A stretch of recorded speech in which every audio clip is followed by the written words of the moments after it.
At the dinner table, in front of everyone, my own son looked me in the eyes and said, "My wife's father means more to me than you ever will." The room went quiet, but inside me, it was louder than thunder, sharper than any knife. And in that moment, I realized that silence could cut deeper than anger, and it was the silence that would become my answer. Thank you for watching my story. I would love it if you could take a moment to tell me in the comments where you are watching from, because it means a lot to know who is sitting with me as I share this part of my life. My name is Thomas, and I have lived many years, long enough to see the seasons of sacrifice, of love, of work, and of loss. I am not a perfect man, but I am a man who gave everything I could to the family I built. Because to me, family was never just a word. It was a duty, a calling, and the deepest source of pride I carried in my heart. When my son was young, I worked double shifts just to make sure he never went without. I skipped meals so he could eat. I sold land that was dear to me so I could afford his education, and I watched him drive away in his first car, a car I paid for, believing it would carry him into a brighter future. Every penny I saved went to him. Every dream I held back was so he could chase his, and I thought that was what a father was meant to do, to lift his child high enough that he would never know the weight of the struggles that bent my own back. I built him a foundation with my bare hands, brick by brick, sacrifice after sacrifice, never expecting repayment, only hoping for respect and maybe a little gratitude. And yet, on that night at the dinner table, with one sentence, he made me feel as if all of it counted for nothing, as if the man who gave him life, who poured sweat and years into his success, could be dismissed, replaced, and pushed aside for another who had walked into his life much later. It was a pain I cannot fully put into words, but what I can tell you is that it forced me to look back at everything I had given, and it made me wonder if love and sacrifice were invisible once comfort and success took their place. I grew up in a time when nothing came easy, when every meal on the table was the result of long hours and tired hands. And maybe that is why I learned early on that family is the only real treasure a man can build. I was not born into wealth. I did not inherit lands or businesses, but I inherited something more important: the belief that a man's worth is measured by how he provides, protects, and sacrifices for the ones he loves. When I became a father, that lesson became my life, and I poured everything I had into raising my son, not because I wanted recognition, but because it was my responsibility, and I wore it proudly. I remember working in the cold winters, my fingers numb, my back aching, but I would always keep one thought close to my heart: that this pain would mean my son would never feel it, that his hands could hold books instead of heavy tools, that his feet could walk into classrooms and offices instead of factory floors. I remember skipping holidays, staying behind while others celebrated, because I had bills to pay and dreams to fund, and each paycheck went not to myself, but to him, to the future I wanted him to have. I was there when he graduated, tears in my eyes, clapping louder than anyone else, proud that my sacrifices had turned into his achievements. I was there when he called me about buying his first home, and I didn't hesitate to dip into the savings I had built over decades, handing it over like it was nothing. Because to me, it wasn't money, it was love. It was the quiet proof of years of struggle turned into a gift. I thought those moments would bind us together, that he would always remember that behind every step forward he took was a father who had given him a push. But life has a way of showing you truths you never want to face. Slowly after he got married, I began to feel the distance. Subtle at first, the shorter phone calls, the fewer visits, the way his wife's presence seemed to cast a shadow over mine. At gatherings, her father was praised, his opinions valued, his presence honored, while mine was met with polite nods and quick glances, as though I were just another chair at the table. I tried to brush it aside, telling myself that maybe I was imagining things, that love doesn't vanish overnight. But inside I felt the cracks spreading. And each time I looked at my son, I wondered if he saw me as the man who built his foundation, or just as someone taking up space in a life he no longer had time to honor. The night everything truly fell apart is one I will never forget, because it is burned into my memory with a pain so sharp it still aches even now. We had gathered at the dinner table, a place that once held laughter, stories, and the kind of warmth that makes a house feel like a home. But that evening the air felt heavy, as if it already knew what was about to happen. The plates were set, the food was served, conversations were flowing around me, yet I felt a strange distance, like I was there in body but already being pushed away in spirit. I listened as my son spoke proudly of his wife's father, praising his achievements, his advice, his influence, while I sat quietly, hoping that maybe at some point he would glance my way and remember the man who had been there through every storm of his life. Instead, what came next struck harder than any silence ever could. My son turned to me, his voice steady but cold, and in front of everyone at that table, he said, "My wife's father means more to me than you ever will." The words fell like stones in the middle of the room, and everything went still. No forks clinking, no whispers, only a silence that pressed down on my chest like a weight I could not lift. I looked at him, at the child I had carried on my shoulders, the young man whose first job I had celebrated, the husband I had helped support when he wanted to build a life of his own, and I could not believe the dismissal in his eyes. It was not just what he said, it was how easily he said it. As if all the years of sacrifice, all the sleepless nights, all the dreams I had buried so his could live, meant nothing in comparison to a man who had simply walked into his life by marriage. I felt a sharpness in my heart, not just from betrayal but from humiliation, because there were others at that table who heard it too, and they looked away, pretending they did not, as if ignoring the wound could erase its sting. I wanted to speak, I wanted to defend myself, to remind him of all I had done, but my lips refused to move, and instead I chose silence, not because I had no words, but because I realized in that moment that words would be wasted on ears that no longer wished to hear me. The taste of the food turned bitter, the warmth of the room grew cold, and I sat there, still and calm on the outside, but broken and hollow within, wondering how a bond built with decades of love could be shattered with a single sentence. That was the night I understood that respect once lost cannot be begged for, and love once replaced cannot be reclaimed with arguments. So I swallowed my pain, let the silence speak for me, and carried that wound home like a stone in my chest. That night, after I left the table, I walked home with my head low, not because of shame but because of the weight pressing down on me. The kind of weight that does not let you breathe freely, the kind that makes the air itself feel heavy. When I reached my house, I sat in the quiet, the walls around me listening as I replayed his words over and over, each time cutting deeper, each time stripping away another piece of the man I thought I had been to him. I sat in my chair, the one I had spent countless nights in while waiting for him to come home from school, from outings, from the adventures of his youth.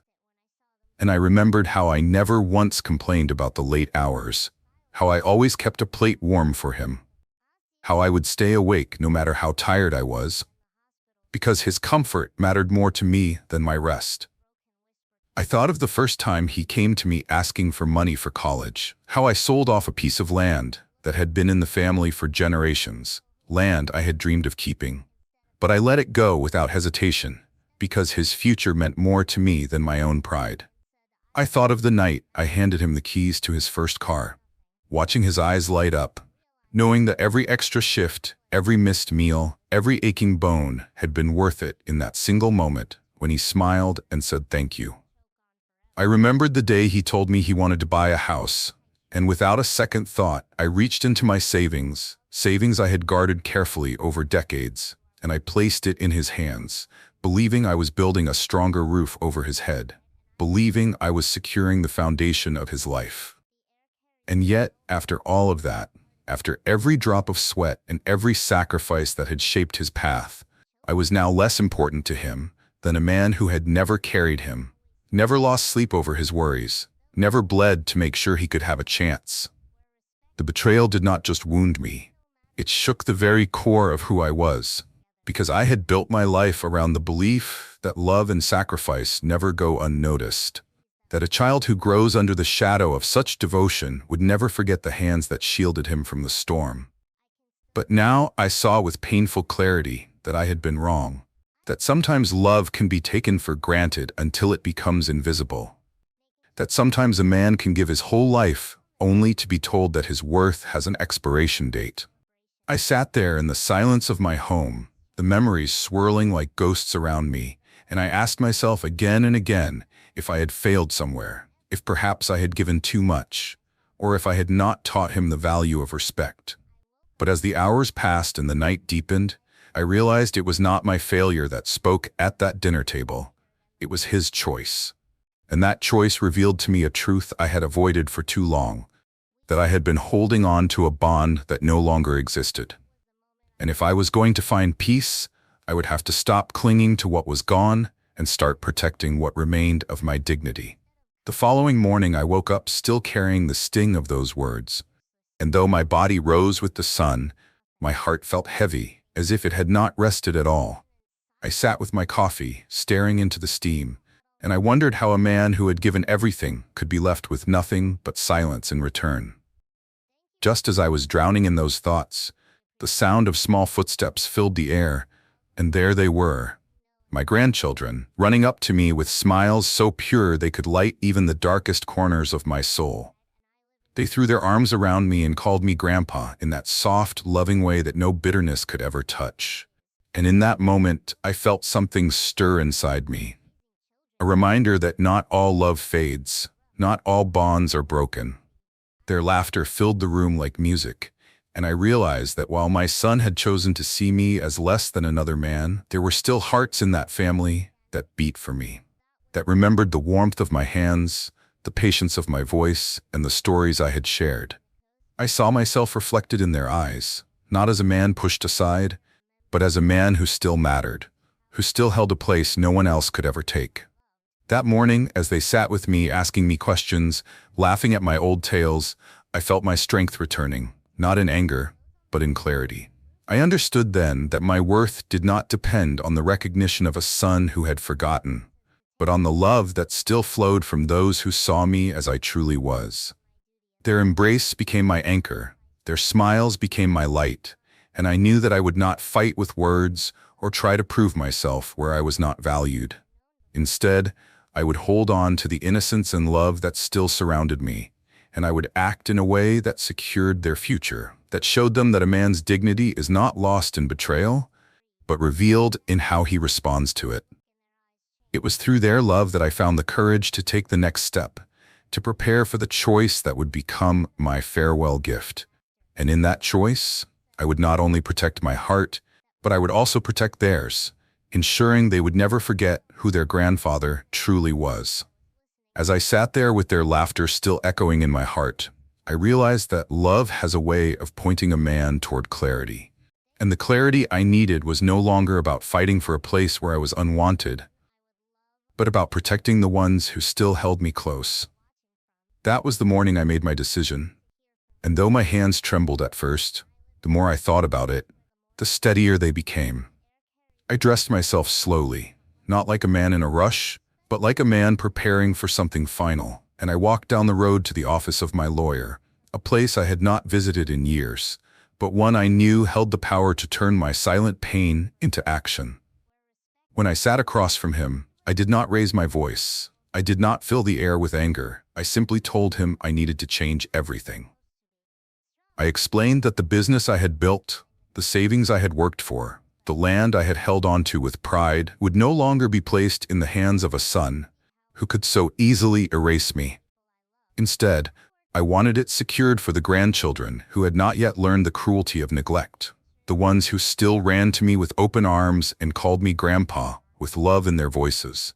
My lawyer looked at me with quiet respect, and as the papers were laid before me, I signed each one with a calm I did not know I still carried. Each stroke of the pen a reminder that silence can be sharper than any argument, and dignity can be stronger than any raised voice. In that room, surrounded by nothing more than paper, ink, and memory, I took back my power, not to hurt, but to protect, not to punish, but to ensure that the legacy of my labor would rest with the ones who had given me hope when my son had taken it away. Walking out of that office, the air felt lighter, the weight on my chest began to lift, and for the first time since that painful dinner, I could breathe without feeling broken, because I knew my farewell gift was not only written in words, but sealed in the choices I had made. When I returned home that day, I sat in the quiet of my living room with the signed papers beside me, and I felt the weight of them more than I ever felt the weight of any shovel, hammer, or tool I had carried in my working years. Because those papers were not just ink and signatures.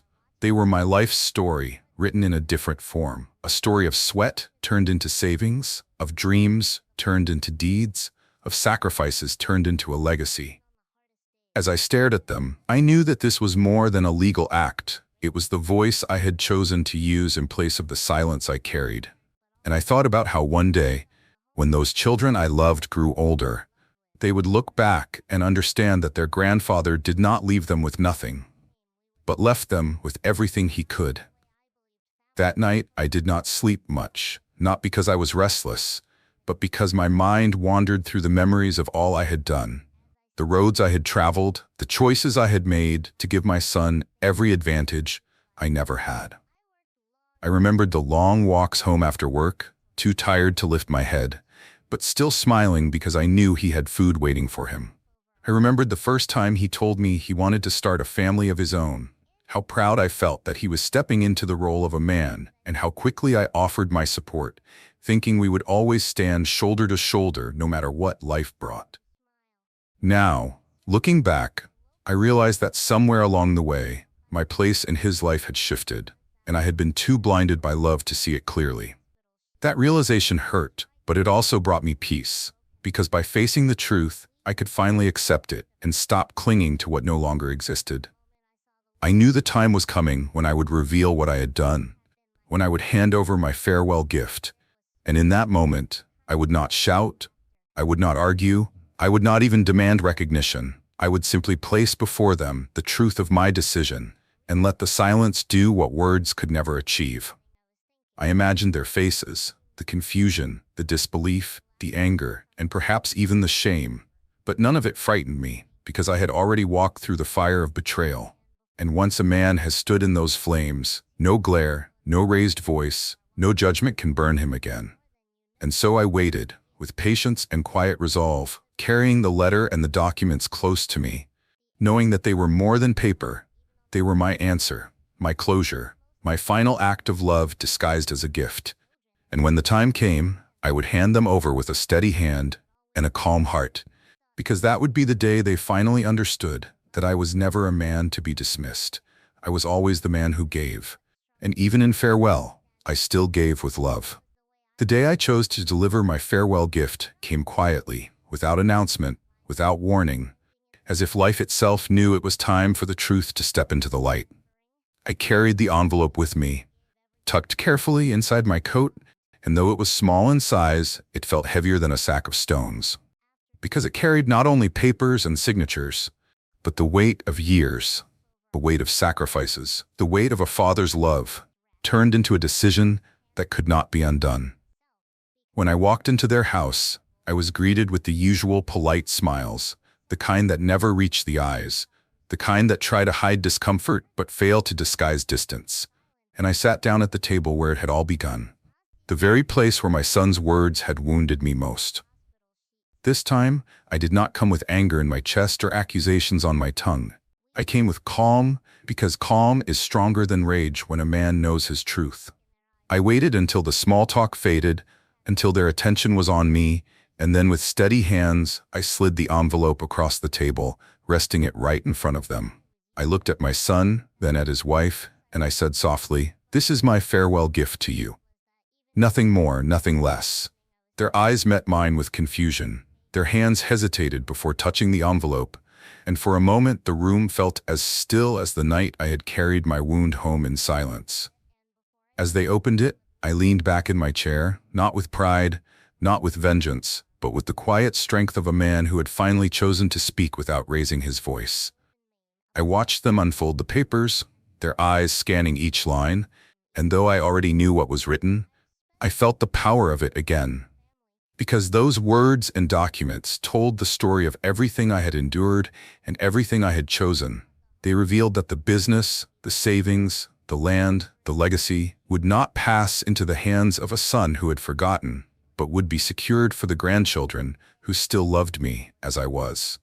The silence that followed was heavier than any words that could have been spoken. And in that silence, I found my peace, because I knew I had finally given my answer. Not with shouting, not with bitterness, but with a gift that carried both love and finality. As their eyes moved from line to line, I could see the change in their faces, the way color drained from my daughter-in-law's cheeks, the way my son's lips tightened as if he wanted to speak, but the words would not come. They had expected my silence to mean surrender.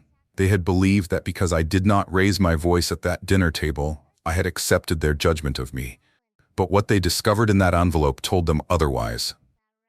I had written a letter, not in anger but in truth, telling them of the nights I worked until my body ached, the land I sold so that my son could wear his graduation cap, the savings I placed in his hands when he said he wanted to build his home, the countless sacrifices that carved his path forward. I told them how proud I had once been to stand behind him, to see him succeed, to believe that the bond between us was unbreakable. And then I told them what it felt like to sit in the same chair at the same table and hear him say that another man meant more to him than I ever would. I explained that it was not anger that had driven me to my decision, but clarity. That a father's love does not die in betrayal, it only changes direction. And mine had found its way into the future of the grandchildren who still ran into my arms without hesitation. The letter ended not with bitterness, but with finality, telling them that my business, my savings, and my land were no longer theirs to expect, that everything I had built would live on in the hands of the little ones who still called me Grandpa with pure hearts. As they finished reading, the room felt like it had stopped breathing, and in that stillness I remained calm, because I had nothing left to prove and nothing left to defend.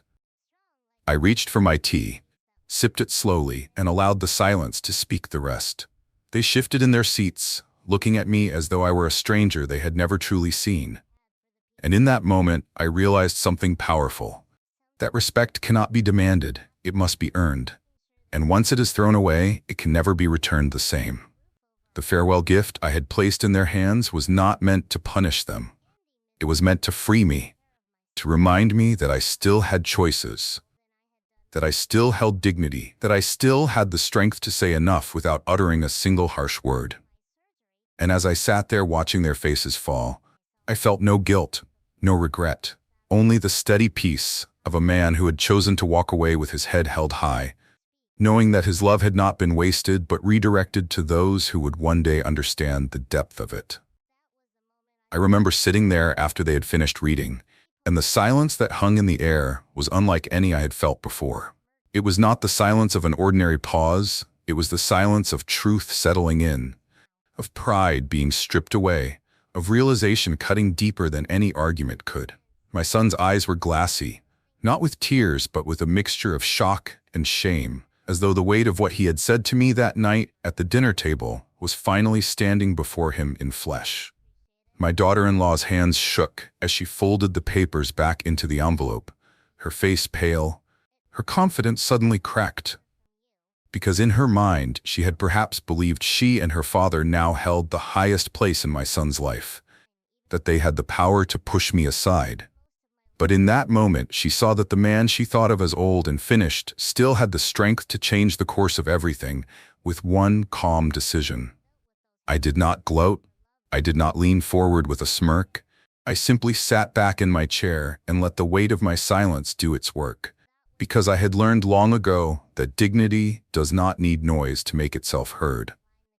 I thought about the countless times I had chosen silence before, times when I let insults slide, when I held my tongue for the sake of peace, when I placed harmony above my own hurt, and I realized that this silence was different. This was not silence out of fear or submission. It was silence that came after strength, silence that came from finally taking my place back, not at their table, but in my own heart.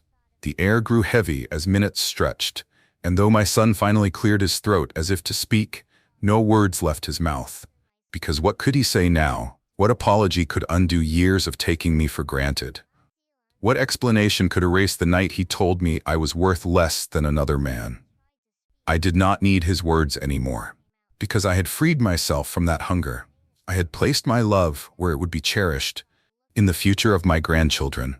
And in doing so, I had given him something he could never return. The lesson that every action has consequences, that every betrayal leaves a mark, and that respect once thrown away may never find its way back. I sat in that silence with peace filling the spaces where pain once lived, because for the first time in a long time, I was no longer waiting for recognition. I was no longer hoping to be seen. I had already written my truth, signed my farewell gift, and walked away with my dignity intact. And nothing they could say or do would ever take that away from me again. As I rose from that chair and left their house, I carried no anger in my steps, only the quiet strength of a man who had finally chosen himself after years of choosing everyone else.